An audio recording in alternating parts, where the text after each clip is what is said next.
¿Qué tal? Muy buenas tardes con todos. Andrés Rondán, ¿se me escucha bien? Avísame, por favor. Buenas Buenas tardes. tardes, sí, la escucho. Ya, ok, gracias. Jóvenes, bueno, por lo que he estado viendo, veo aquí que son 13 estudiantes, creo que contando con el tutor y con mi persona, me avisan si sí. En todo caso, mientras vamos desarrollando la clase, hay que ir recordando, por ejemplo, yo sé que de repente es un poco abrupto, vienen de una clase y luego otra, porque como es una hora, tenemos que comenzar, ¿no, jóvenes? Pero antes de ir con el tema de la semana 10, hay que recordar un poco lo que habíamos estado viendo el 8 y el 9, ¿no? En la semana 9 habíamos estado viendo una de las disciplinas llamada nociología, que tú ya muy bien sabes, has interiorizado que es la teoría del conocimiento. ¿Mm? Y aparte de ver su estructura, habíamos pensado,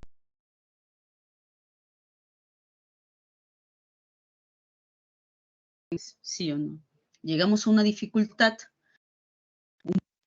y lo abordamos a manera de pregunta, ¿no? Por ejemplo, todavía no lo hemos tocado, pero digamos que en la disciplina de la antropología, que estudia al hombre, la filosofía o la antropología filosófica se detiene a pensar en el hombre, por ejemplo, cuál es su fin, ¿no? Es decir, como decía Aristóteles, cuál es su causa última o su causa final, ¿para qué está aquí? ¿Ve? Entonces se transforma en una pregunta. Entonces, cuando vimos nociología, nos habíamos estado haciendo preguntas acerca de su origen, acerca de la posibilidad de conocer, ¿es posible conocer?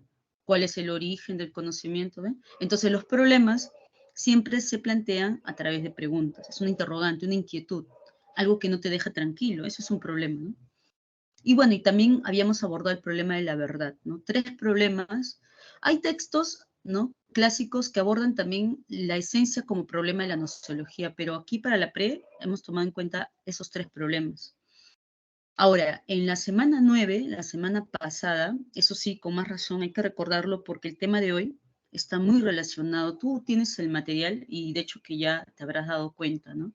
La epistemología, que fue otra disciplina que hemos visto hace una semana, habíamos visto solo su estructura, ¿no? Es decir, todavía no se había planteado ningún problema, porque justamente la clase de hoy es para eso, ¿no? Entonces, en la clase pasada nosotros habíamos hecho una pequeña definición etimológica, ¿no? Es un conjunto de conocimientos racionales, ¿ok? Y también habíamos visto la clasificación, ¿no? Habíamos visto las funciones, ¿no? De la función científica, el famoso DEPA, y también habíamos visto ese criterio que ellos tienen llamado, ¿cómo se llama, jóvenes? Ese criterio que ellos utilizan para llamar algo ciencia o no. ¿Cómo se le dice? ¿Cómo ¿Método se llama? científico? Método científico. Exacto, Luis Fernando. Entonces, una metáfora para el método científico es el camino, ¿no? El científico recorre un camino y ese camino es el método, ¿no? Para que no nos desviemos del camino, ¿no? Hablando metafóricamente, se debe tomar el camino correcto, es decir, el método científico, ¿no? Que los pasos eran, claro, pensamos en una dificultad, que es un problema, ¿no? Algo que es una piedra en el zapato, por así decirlo, y luego planteamos un supuesto, ¿no? La hipótesis no es una afirmación, ¿no? Aunque está compuesta por ese término, ¿no? Tesis. La tesis es una afirmación. El prefijo hipo es debajo, ¿no? Entonces, la hipótesis es un supuesto, es una posible respuesta o una solución tentativa al problema que se está pensando. Pero todavía no sabemos si es o no la respuesta. Tiene que pasar por un filtro llamado contrastación, ¿sí o no? ¿En qué sentido se contrasta? Para la ciencia ya a estas alturas jóvenes, ¿cuál es ese filtro de contrastación para decir que algo ha sido verificado, corroborado o contrastado? ¿Qué tiene que pasar? ¿Qué tipo de filtro? Acuérdense que epistemología ¿Una es experimentación? conocimiento. Exacto, ¿no? La experimentación, es decir, aquello que tus sentidos puedan captar. Más allá de eso no se puede especular, ¿no? Más allá de eso, ¿no? Entonces nosotros habíamos estado viendo eso, ¿no? Y bueno, y luego en la cuarta fase es el análisis de esos datos. Datos de la experiencia, datos empíricos, ¿no? Ese término ya ustedes lo conocen, relacionado con la experiencia, relacionado, cuando se dice análisis de datos, se entiende datos de la experiencia sensible o datos sensibles. Claro, el científico está pensando en ese tipo de objetos, ¿no? Y luego, bueno, habíamos estado viendo las leyes y las teorías también. Luego de haber visto esa estructura de la disciplina llamada epistemología, ahora nos toca ver lo que es, ahora sí nos toca pensar los problemas que a raíz de eso traen.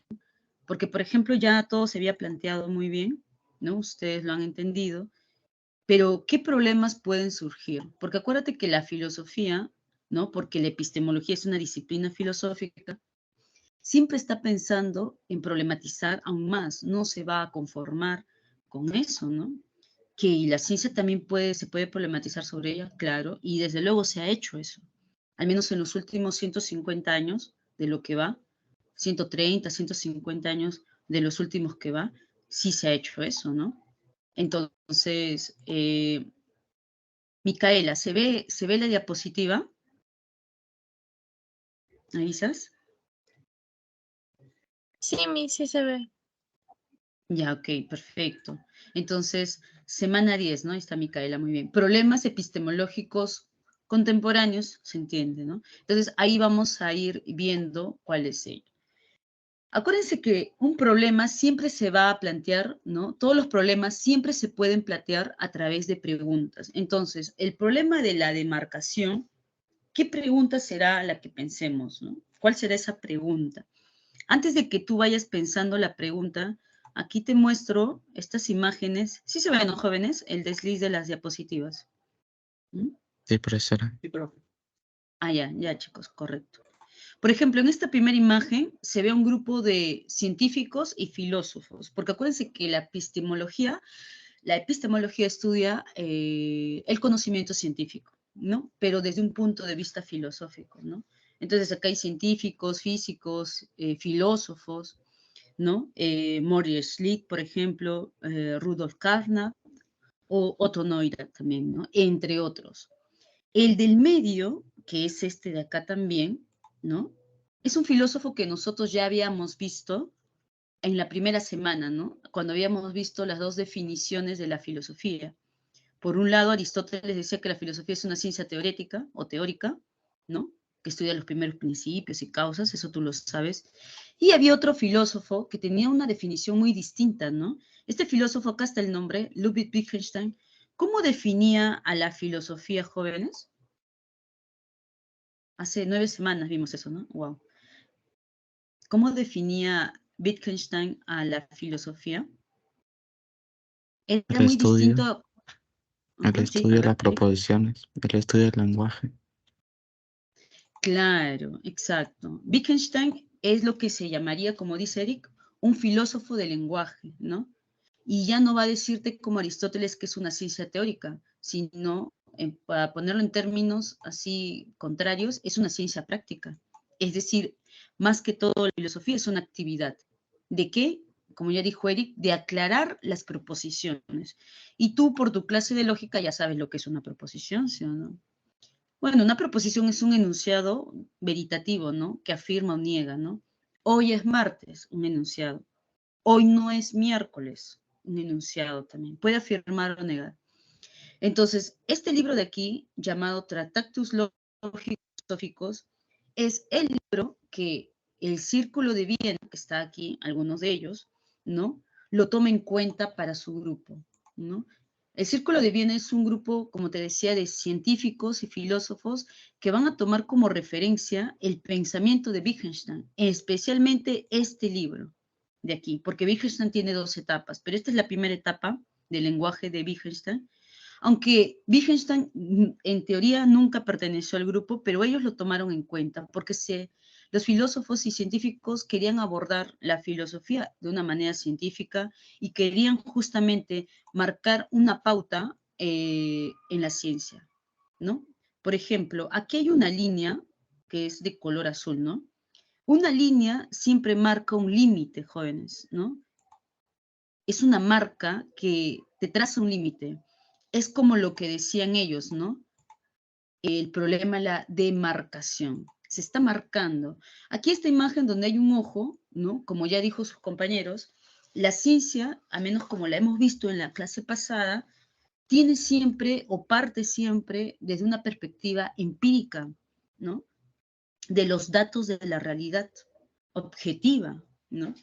Entonces, aquí, en esta imagen que se ve aquí, espero que se note la letra, hay un camino, ¿no? Como te decía, el camino es el método, ¿no? El camino a la derecha, por donde está la lupa, ¿no? Que es la extensión del ojo, la lupa, el microscopio, el telescopio, etcétera, que son herramientas también para mejorar la visión y así la sensibilidad. Es el camino de la ciencia, ¿no? El método. Cualquier otro camino que tú tomes o cualquier otro método que se tome en cuenta será cualquier cosa menos ciencia, dirán el Círculo de Viena, ¿sí o no? Acá en este cartel verde dice no tarot, dice adivinos o rumor, ¿no? O rumor, jóvenes. Por ejemplo, en esta imagen de aquí, esto habla de la teoría, porque acuérdate que la clase pasada habíamos hablado de teorías, leyes, habla de la teoría de que las personas antiguamente se creían, ¿no? Que dependiendo de la forma ósea que se tenga de la cabeza, la persona es menos o más inteligente o tiene algunas tendencias criminales o no, ¿no? Había antes una creencia que entre la frente sea más amplia, la persona es más inteligente. ¿Qué es eso, no? Entonces los que tienen frente pequeñita, ¿no? Más estilizada quizás, no sé, no son inteligentes, no sé. A esa teoría se le llamaba frenología. Y fíjate, logía es una teoría, pero que luego ya fue desechada, ¿no? Por ejemplo, aquí en esta otra imagen donde se ve a alguien escribiendo, es la teoría de la... Jóvenes, antes había una teoría que decía que dependiendo de tu tipo de letra, se puede resaltar tu tipo de personalidad. ¿Cómo se dice el prefijo, etimológicamente hablando, ¿no? De letra, jóvenes?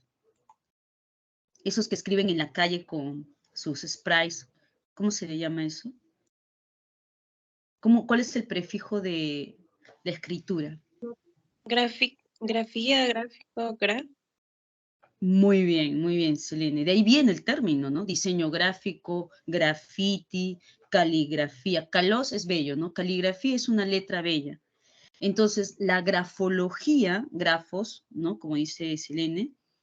Entonces, la grafología, según ya, ¿no? Acuérdate que acá está la demarcación, ¿no? Todo lo que está antes de la línea celeste son pseudociencias, o incluso el Círculo de Viena ni siquiera lo va a llamar pseudociencias. Ahorita te digo qué es lo que va a decir el Círculo de Viena. Entonces, la grafología antiguamente decía, de acuerdo a tu letra, ¿no? Es tu personalidad. Entonces, yo recuerdo que en colegio yo paraba cambiando de letra, por ejemplo. Entonces, según esta teoría, yo era una persona con múltiples personalidades, no sé, o que era una persona inestable. Entonces, y se entendía así, jóvenes. Cuando yo uso la pizarra, cambio de letra cada semana, ¿no? A veces uso letra imprenta mayúscula, letra imprenta minúscula, a veces letra corrida. Entonces, ¿se entendía antes eso? Sí, aunque es gracioso, como no dice Luis, pero ¿no? Ahora nos parece gracioso, ¿no? Pero antes, sí, jóvenes, era una forma de presentar la realidad, porque acuérdense que las teorías, ¿no? Delatan la realidad. Pero ya acuérdate que estamos demarcando. Y esta imagen de aquí representa el tarot, ¿no? Es decir, las estrellas guían nuestra personalidad también, claro. De ahí viene la palabra desastre, ¿no? La palabra desastre, prefijo des, quitar o sin, y astro, dice, mi vida es un desastre, y viene tu amigo y tu amiga te dice, no, no sé qué hacer, tú estás en la academia, pero yo no estoy haciendo nada, mi vida es un desastre, te dice. Porque ese término significa una persona que vive sin la guía de los astros, sin astros, desastre, ¿no? Entonces, antiguamente se creía que los astros, bueno, algunos hasta ahora creen jóvenes, que los astros guían de alguna manera nuestra forma de actuar, nuestra vida, ¿no? Pero ya la astrología pasó, ¿no? Bueno, a estar al margen de la ciencia. Esta línea es el primer problema, joven, la línea de la demarcación, el problema de la demarcación.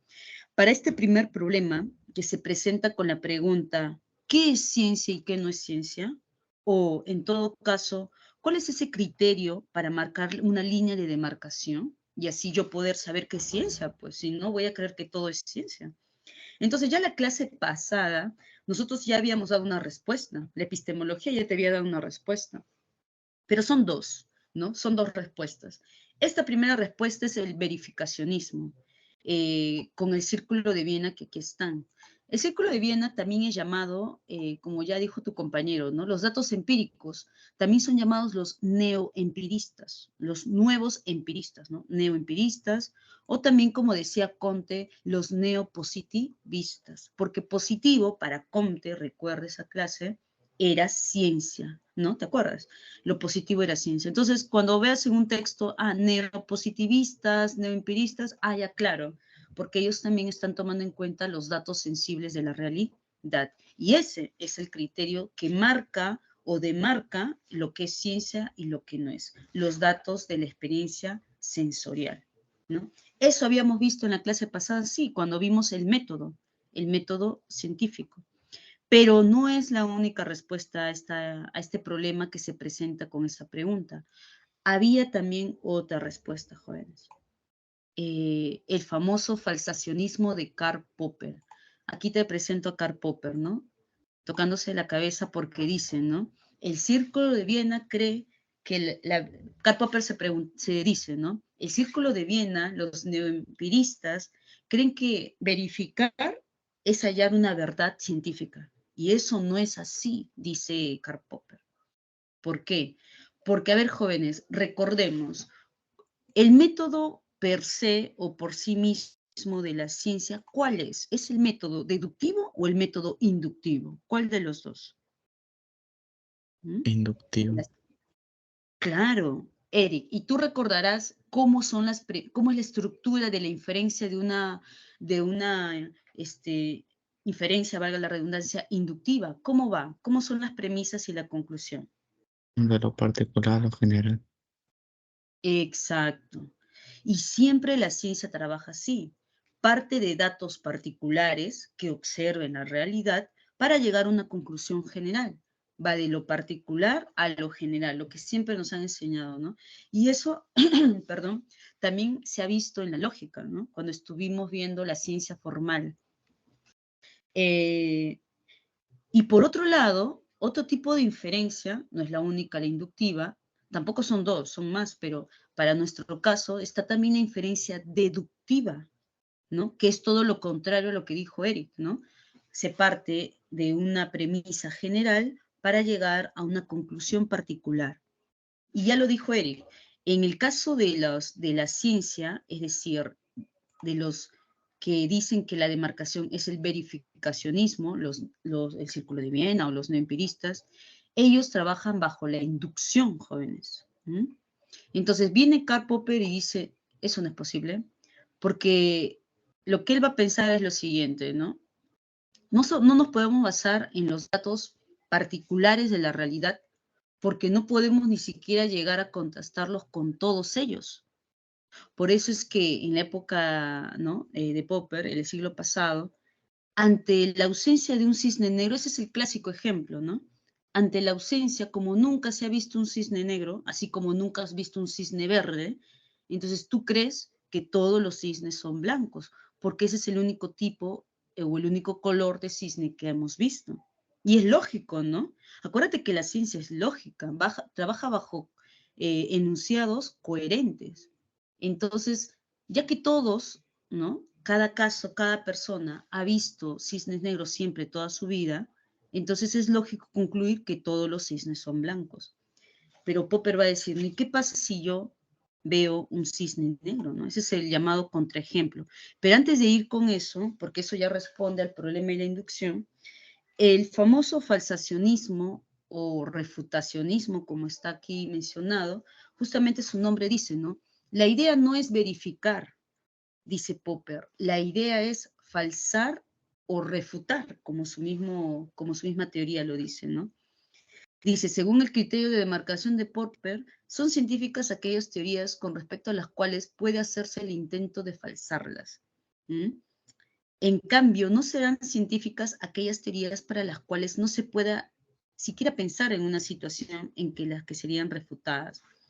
Popper pone varios ejemplos, ¿no?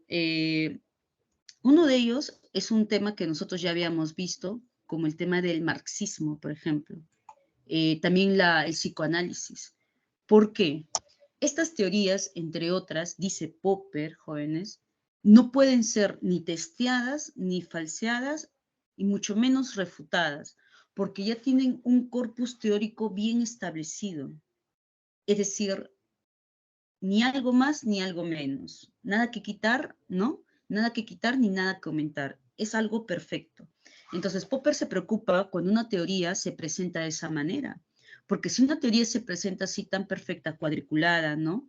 Que una teoría siempre es algo que explica la realidad. Marx, con su materialismo dialéctico, quiere el explicarte la realidad. El psicoanálisis de Freud también busca explicarte, ¿no? Lo que ve en la realidad. Entonces, estas teorías que buscan explicar la realidad, dice Popper, no pueden ser científicas porque, aparte de no ser verificadas, ni siquiera, dice, pueden ser testeadas o refutadas. No se las puede.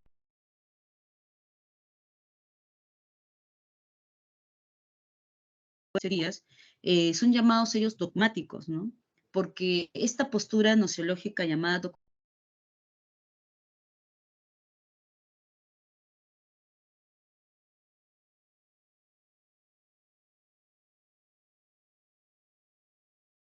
y de sencillo.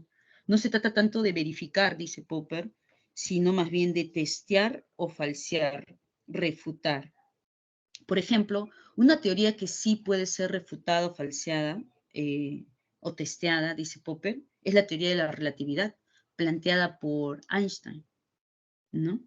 Puede tener sus errores, empezó de una manera un poco extraña, porque Einstein, todo lo que hace, más que hacer una inferencia, es una deducción, porque él trabaja con las matemáticas. Entonces, ahí también un poco como que, ¿no? El círculo o la postura del verificacionismo acepta esta teoría de la relatividad, aunque no es inductiva, es deductiva, pero bueno, ese es un caso aparte.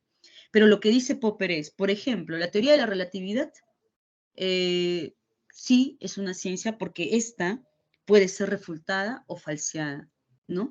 El ser refutada, el tener la característica de ser falseada o refutable una teoría, no es algo negativo, te diría Popper, más bien es algo bueno, porque cuando una teoría se presenta tan perfecta o cuadriculada que no acepta un testeo o una crítica al menos, eso sí hay que preocuparnos, ¿no?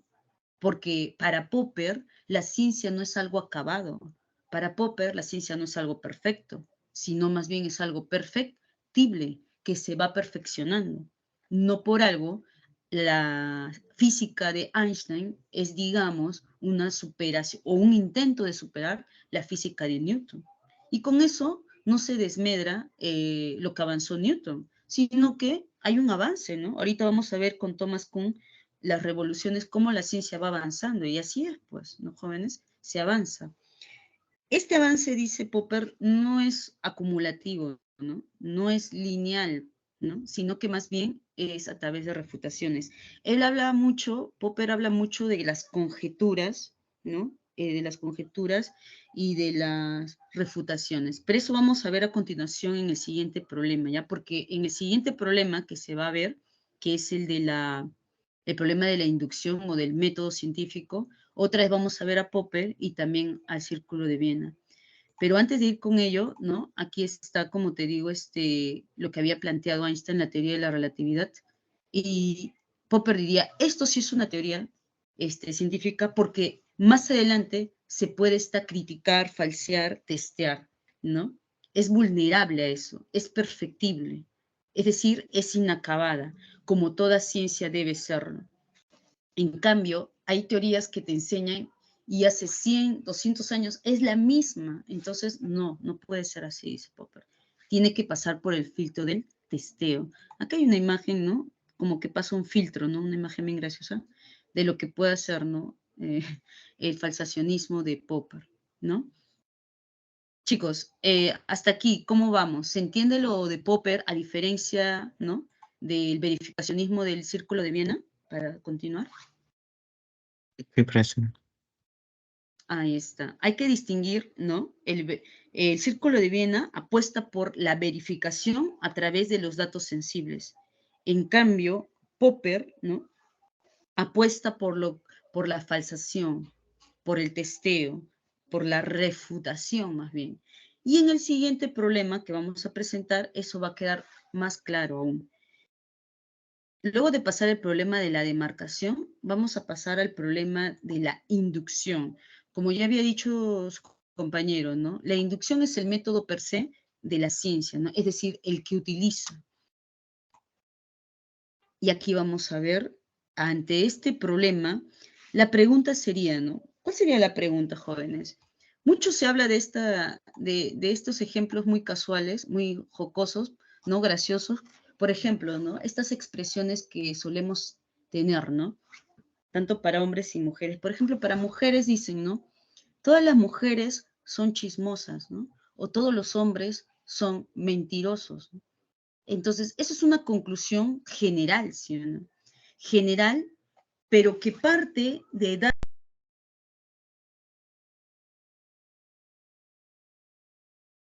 método inductivo, porque se ha llegado a una conclusión general a partir de datos particulares. Por ejemplo, yo te digo, ¿no? Jóvenes, yo he salido hasta el momento con 10 chicos, ¿no? Y al final descubrí que los 10 eran mentirosos. Entonces, a partir de mi experiencia personal, particular, yo puedo sacar una conclusión, ¿no? Todos los hombres son mentirosos. Pero, ¿se acuerdan que cuando vimos la diferencia entre inducción y deducción, la diferencia estaba en la conclusión? ¿Cuál es la diferencia, no? Ese adjetivo que marca la diferencia entre una conclusión de una inferencia deductiva y de una inferencia inductiva. ¿Cuál era, jóvenes, esa característica? ¿Se acuerdan? Que uno tiene que ser necesariamente verdad y el otro puede ser probable. Correcto. Muy bien, Eric. Exacto, jóvenes. En el caso del método deductivo, siempre las conclusiones, como dice Salas Díaz, va a ser necesario. Va a ser necesario. En el caso del método inductivo, las conclusiones no son necesarias, son probables. Claro, si la persona experimentó un montón de veces el mismo caso, la probabilidad va a ser alta, ¿no? Es decir, su deducción o su conclusión general. Pero aún así sigue siendo probable nada más, ¿ya? Probable. Pero ¿y por qué entonces la ciencia apuesta por conclusiones probables? Porque claro, jóvenes, acuérdense que se parte de datos sensibles de la realidad ante la observación de un patrón, ¿no? Vemos que hay un patrón en determinadas personas. Observamos y a partir de ello podemos sacar una conclusión. Si todo el mundo hasta el momento, digamos, ¿no? Solo ha visto cisnes blancos, es lógico concluir que todos los cisnes son blancos. ¿Les parece lógico o ilógico? ¿Qué dicen ustedes? ¿Mm? ¿Será lógico pensar Lógico. que todos los... Lógico. No porque sea necesario, porque ya habíamos dicho que las conclusiones inductivas no son necesarias, sino porque hay un gran respaldo o un gran respaldo de números. Muchas personas lo dicen, ¿no? Aunque hay que tener cuidado con esa falacia de ad populum, ¿no? No porque la mayoría lo dice, bueno, pero en este caso, ya que se ha verificado, se ha corroborado, ¿no? Que todos ven y han experimentado lo mismo, se concluye. Alta probabilidad. La ciencia tiene un respaldo porque hay un gran número de casos, ¿no? Aún así presenta sus problemas, ¿no? El método inductivo como base de la investigación, la inducción representa el método más adecuado. Para el Círculo de Viena, para los científicos, sí, ¿no? De acontecimientos particulares se concluye algo general. Entonces, vamos a ver aquí. Para distinguirlo de lo que es metafísica o pseudociencia, ¿no? Acuérdense que aparte del Círculo de Viena de ser neopositivistas o neoempiristas, eran sobre todo antimetafísicos. Es más, la metafísica para ellos ni siquiera era pseudociencia, jóvenes. Lo que ellos decían de la metafísica, es decir, la metafísica se entiende aquello que va más allá de la física, ¿no? Porque el prefijo meta es lo que está más allá de la física. Todo aquello que escapa a mis sentidos es metafísica, dirán. Por ejemplo, ¿no? Al filósofo Heidegger, Jean-Paul Sartre también, que son filósofos existencialistas. Jean-Paul Sartre tiene un libro que se llama El ser y la nada. Heidegger se preguntaba, ¿qué es la nada? Entonces, un empirista escucha eso y dice, ¿qué? O sea, la nada, ¿han visto la nada ustedes? Metafóricamente se podía representar, pero no parte de mis datos sensibles. Entonces, eso queda fuera de la investigación científica. Entonces, los del Círculo de Viena ni siquiera van a llamar pseudociencia a ello. Le van a decir, es carente de sentido. No tiene sentido lo que esta persona está diciendo. Pero bueno, cuando toquemos el tema del existencialismo, vamos a ver que para ellos sí tiene un sentido, ¿no? Pero ahorita no viene el caso ahorita mencionarlo, pero para el caso de los inductivistas, los neopositivistas, no tiene sentido. Ni siquiera es pseudociencia, carece de sentido incluso, ¿ya? Entonces, esa es la respuesta ante este problema, ¿no? El problema de la inducción o del método de la ciencia, es decir, ¿es válido, será válido tener conclusiones generales a partir de datos particulares? Esa es una de las preguntas a modo de pensar el problema. Y otra pregunta es, ¿cuál será el mejor método, no? ¿Cuál será el mejor método para que la ciencia o la investigación científica progrese? Obviamente que para el Círculo de Viena será el método de la inducción. Sin embargo, vamos a ver que hay otra respuesta. Son tres respuestas. ¿Ah? Vamos con la segunda respuesta. La segunda respuesta la da Karl Popper, jóvenes, ustedes ya saben, y él no va a decir que es el método inductivo, él va a decir que es el método hipotético deductivo. Fíjate que le agrega hipotético. Nosotros ya sabemos lo que es una hipótesis, ¿sí o no? La hipótesis es un supuesto, es una conjetura. Por eso Popper habla mucho de conjeturas y refutaciones. ¿Qué es la conjetura, por ejemplo, no? Digamos que si la clase empieza a las 3, ¿no? A las 3:25. ¿Qué pasa si eran las 3:35 y yo no ingresaba? ¿Qué suposición hubieras tenido tú? ¿Mm? ¿Qué suposición hubieras tenido? ¿Qué La hipótesis? profesora faltó a clases. Que a la profesora le pasó algo, ¿no? Faltó a clases. Pero claro, eso es solamente una suposición, una hipótesis, o, como nos hace recordar Popper, una conjetura. ¿Mm? Y aquí Popper dice, el método hipotético deductivo, para que la ciencia, la investigación científica avance, se debe basar, ¿no? Se debe basar en esas conjeturas. O sea, Popper no niega que se deba partir de datos o de observaciones de la realidad empírica. Pero dice, cuando el ojo científico va a ver la realidad, no está buscando verificar una verdad científica, como lo hacía el Círculo de Viena. Lo que se debe hacer es buscar contraejemplos, dice Popper, ¿no? Contraejemplos. Para verificar, no, dice Popper, sino más bien para refutar. Acuérdate que esa es la palabra clave de Popper, ¿no? Refutar o falsear también, si quieres, ¿no? Entonces, partimos de los enunciados observacionales, ¿no? Lo que vemos en la realidad, el ojo científico, no buscando verdades científicas para luego verificarlas, no, sino vamos al mundo empírico para buscar contraejemplos. Y justamente, ¿no? Justamente, acá tenemos los datos observacionales, vemos cisnes blancos, pero también podemos encontrar un contraejemplo, ¿no? Un cisne negro, dice Popper. Y ese contraejemplo no está verificando una verdad científica, ojo, no está verificando una verdad científica. Lo que está haciendo es refutar. Y acuérdate que la refutación, la falseación para Popper no es que una teoría sea falseable o refutada, no es algo negativo, acuérdate, para Popper. Más bien, eso es una buena señal, ¿no? Que una teoría científica pueda ser falseable, testeada, ¿no? Significa que puede ser corregida. Y si algo puede ser corregido, jóvenes, sí o no, que puede ser mejorado. Y entonces Popper dice, ahí está el detalle, ¿no? Entonces, si una teoría científica puede pasar el filtro de la refutación, del testeo, ¿no? Entonces puede corregirse. Por lo tanto, puede mejorar. La ciencia no es perfecta, la ciencia es perfectible.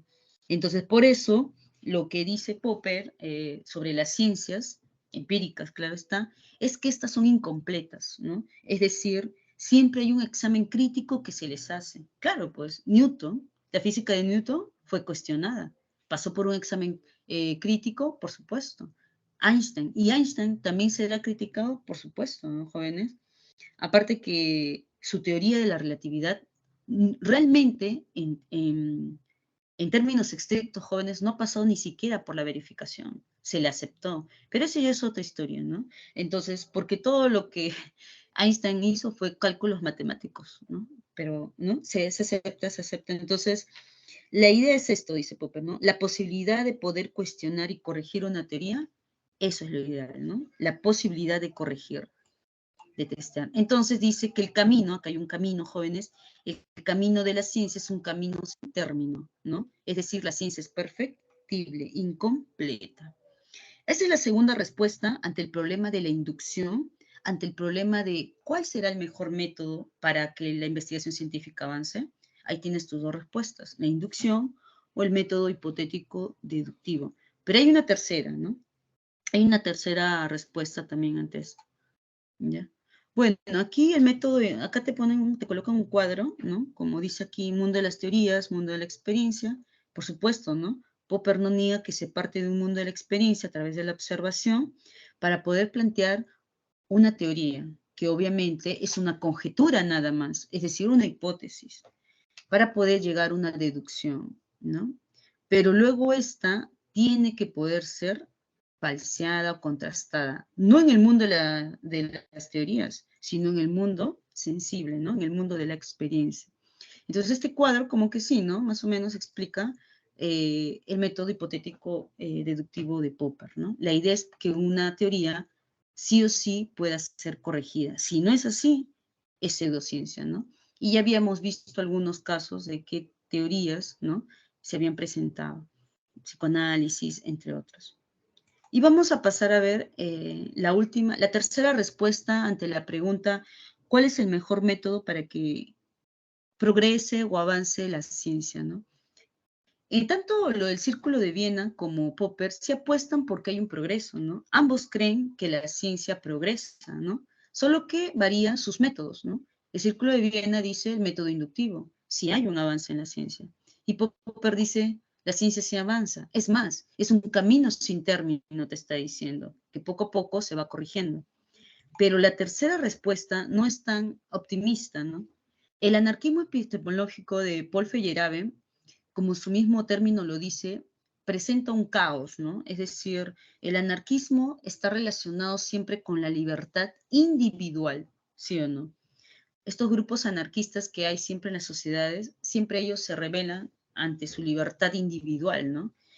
Para el caso de la epistemología, lo que Paul Feyerabend en su libro El Tratado contra el Método nos dice, jóvenes, para un anarquista, ¿hay reglas para empezar? ¿Habrán reglas que seguir? ¿Patrones de No. conducta? No, no lo hay.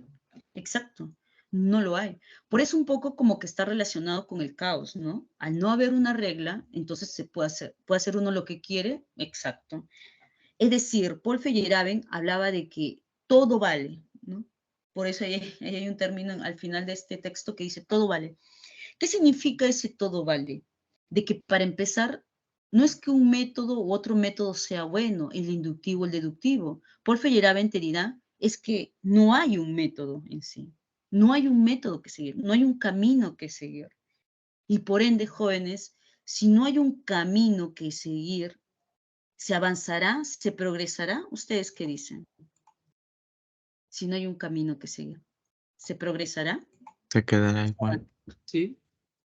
Exacto. Al no haber un camino, no avanzas y por lo tanto no hay progreso. Paul Feyerabend te decía, el todo vale significa de que no hay método y por ende tampoco hay un progreso en la ciencia. Esto no es poca cosa, jóvenes. Cuando Paul Feyerabend dice eso, está equiparando la ciencia con cualquier interpretación de la que existe. A ver, pensemos ahorita, sabemos que la ciencia es una teoría que explica la realidad, pero díganme ustedes, ¿hay otras teorías que también explican la realidad? A ver, piensen, a ver, lo van diciendo por vos, aparte de la ciencia, obviamente. ¿Qué otras interpretaciones de la realidad existen aparte de la ciencia? Que no es la única, jóvenes, ¿ah? No es la única. Y ¿El mucha de la gente. Biblia? ¿Cuál dices, perdón? ¿El de la Biblia? El de la Biblia, la religión. Sí, la religión. Claro, la religión. Es más, y las religiones, ¿no? ¿Qué más? A ver, muy bien, Luis. Erika, a ver, los demás. Las teorías conspiranoicas. Ya, ¿ves? Las teorías conspiranoicas, por ejemplo.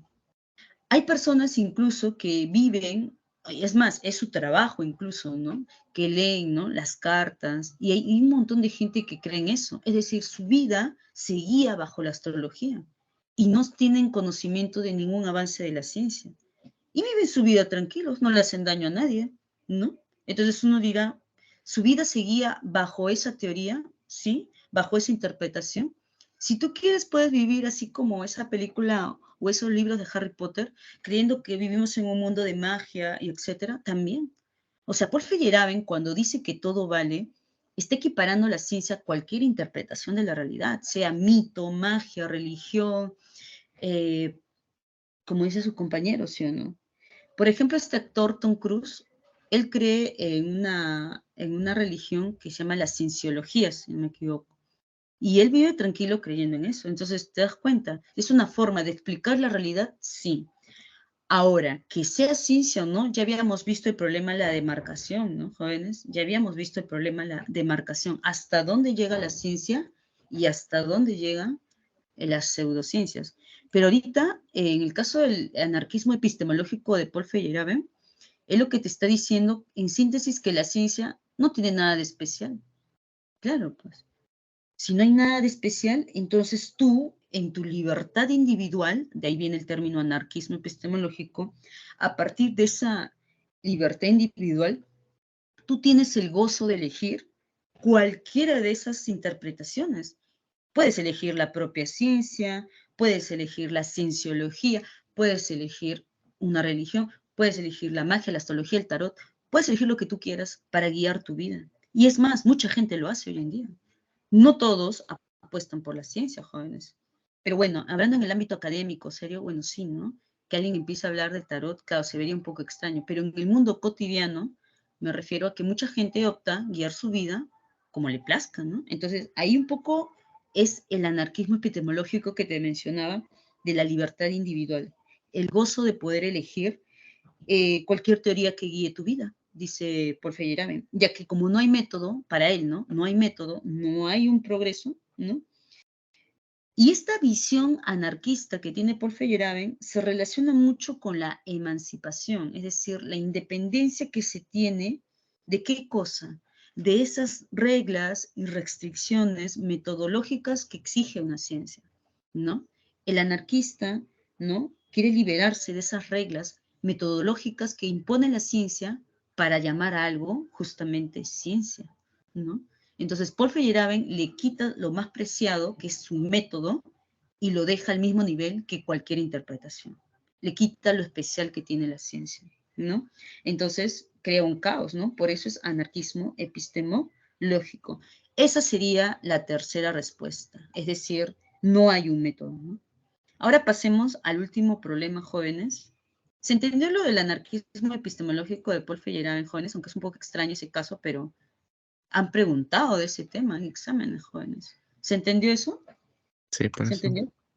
La Ya, pues. conclusión es que hay que dejar la academia. ¿Cómo dice Seri?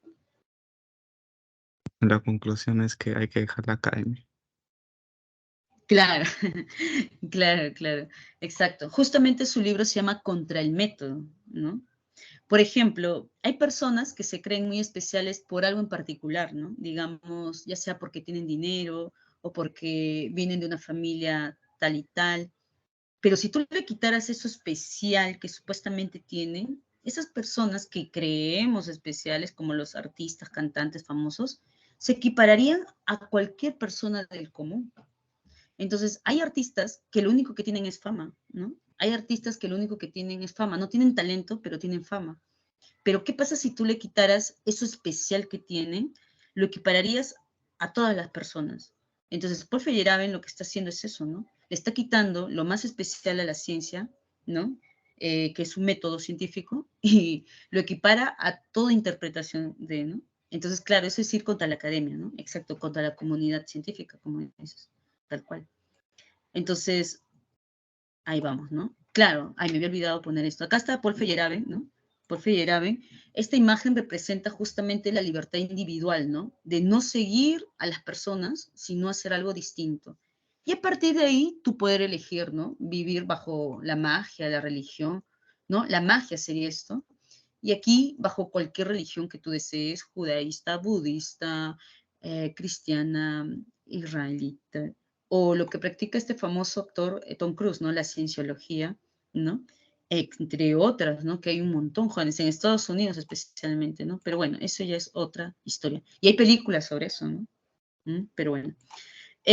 Luego pasamos al último problema, que es el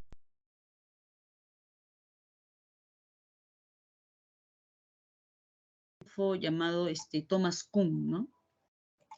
El problema del progreso científico. En realidad, aquí habrían dos respuestas, ¿no? Una de Thomas Kuhn y otra del mismo Paul Feyerabend. Pero ya lo sabemos, ¿no? Para Paul Feyerabend no hay progreso, ¿no? No hay progreso según el anarquista epistemológico Paul Feyerabend. Pero para Thomas Kuhn, ¿no? Fíjate aquí en esta imagen sí hay un avance. Y vamos a ver de qué trata ese avance, ¿ya? Para empezar, cuando escuchemos a Thomas Kuhn, tenemos que pensar en paradigmas. Los paradigmas, seguro algunos conocen, son los modelos que rigen cada cierto tiempo, ¿no? Entonces, Thomas Kuhn te hablaba de que la ciencia se guía por un cambio de paradigma, justamente, ¿no? El paradigma de Newton, el paradigma de Einstein, y así, ¿no? La física cuántica, entre otros paradigmas que vienen. Es decir, hay un discontinuo, una discontinuidad en el método científico, en el camino de la ciencia, ¿no? ¿Hay un cambio de perspectiva siempre? Sí. ¿Y por qué se dará? ¿Por qué aparecen los cambios, jóvenes? Cuando hay cambios es porque antes siempre ha habido estabilidad o caos. ¿Ustedes qué creen cuando se viene un cambio? ¿Qué ha pasado antes? ¿Estabilidad o crisis? ¿Qué opinan ustedes? Crisis. Crisis. Claro, claro que sí. Entonces, por eso una persona, cuando está en un proceso de cambio, siempre pasa por una situación crítica o llamada crisis. O sea, si tú estás atravesando algo crítico o la llamada crisis, está bien, ¿no? La mayoría acá son jóvenes o tienen un rango de edad, ¿no? Tienen un determinado rango de edad en que, ¿no? Y cualquier persona en su desarrollo, ¿no? Personal. Eso es bueno, ¿no? Porque después de la crisis va a venir un cambio. Claro, lo que temes es que no vaya a ser que ese cambio sea peor que el anterior, pero de que va a haber un cambio, va a haber un cambio, ¿ya? Entonces aquí el detalle de Thomas Kuhn es que te dice, el progreso científico se da a través de fases, ¿no? Aquí están las fases, jóvenes. Es decir, hay una fase, por así llamarlo, precientífica. ¿Por qué precientífica? Porque en esta etapa, dice Thomas Kuhn, se da como una lucha, ¿no? Un enfrentamiento entre muchas teorías científicas que compiten entre sí y una de ellas va a ganar, ¿no? Gana una de ellas y una vez que gana, esta teoría se establece como una teoría o una ciencia normal, lo que rige. Por ejemplo, la física, porque de eso también habló Aristóteles, la física aristotélica fue una física normal o una ciencia normal que duró muchos siglos, jóvenes. Muchos siglos, todo el milenio de la época medieval. Pero luego aparece un problema, jóvenes, algo que está más allá de lo normal, es decir, la anomalía, porque el prefijo a es de privación. Algo, una anomalía o algo anómalo significa algo que está fuera de la normalidad. Pero ¿por qué es un problema para esta ciencia normal? Porque esa ciencia no la puede resolver, rebasa, ¿no? Es como si tú tienes un problema, pero tus fuerzas no son suficientes para abordarlo. Entonces, tiene que venir otra persona a sobrellevar ese problema. Y en este caso, tiene que venir otra ciencia a afrontar ese problema, ya que la ciencia normal no lo puede hacer. Entonces, las anomalías son un problema para la ciencia normal, ya que éstas no las pueden abarcar, las sobrepasan, las sobrepasan. Entonces, cuando pasa este problema, estas anomalías, viene una etapa de crisis, ¿no? Como dice, crisis del modelo, crisis del paradigma, ¿no? Entonces se dan cambios. La palabra cambio siempre está relacionado con la revolución, con este concepto que políticamente cuando uno lo dice suena extraño, pero la revolución no es otra cosa que cambio, ¿no? Así en líneas generales. Entonces, por eso es que Thomas Kuhn te habla, aquí creo que está, de las revoluciones científicas. Ah, por aquí abajo, ¿ves? Estos cambios, Thomas Kuhn los denomina revoluciones científicas, porque es eso, ¿no? Las revoluciones son cambios.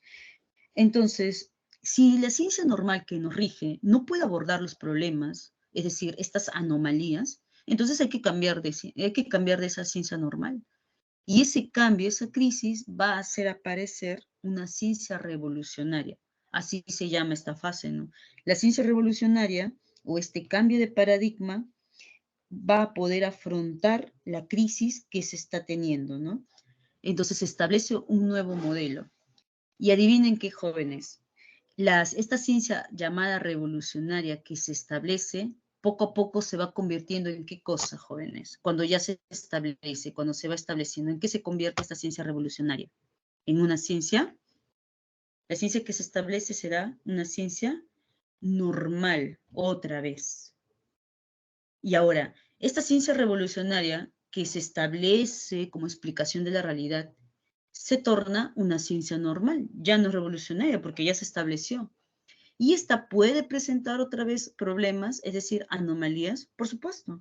Y otra vez habrá una crisis y otra vez se presentará un cambio y otra vez habrá una ciencia revolucionaria que la reemplace y así.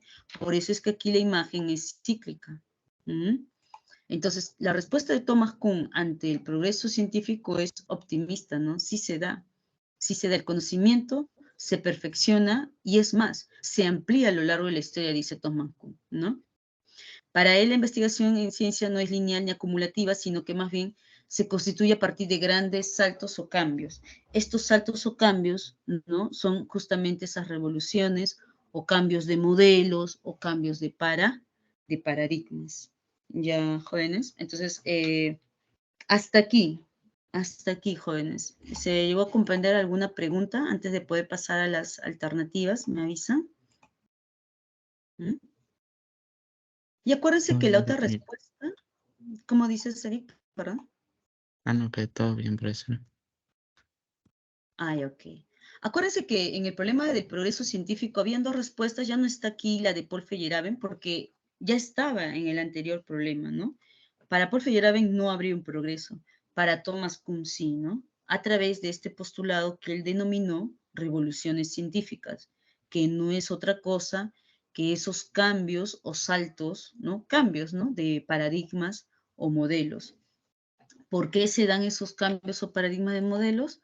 Por las crisis. ¿Por qué se da la crisis? Porque surgen problemas o anomalías que la ciencia normal que se ha establecido no puede resolverlas. Así de sencillo, jóvenes. Entonces, vamos compartiendo aquí. ¿Se puede ver las alternativas de las respuestas?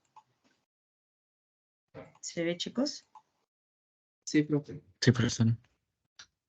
Ahí Perfecto. está. Entonces, ahí está, perfecto. No se olviden que este tema del problema de los problemas epistemológicos contemporáneos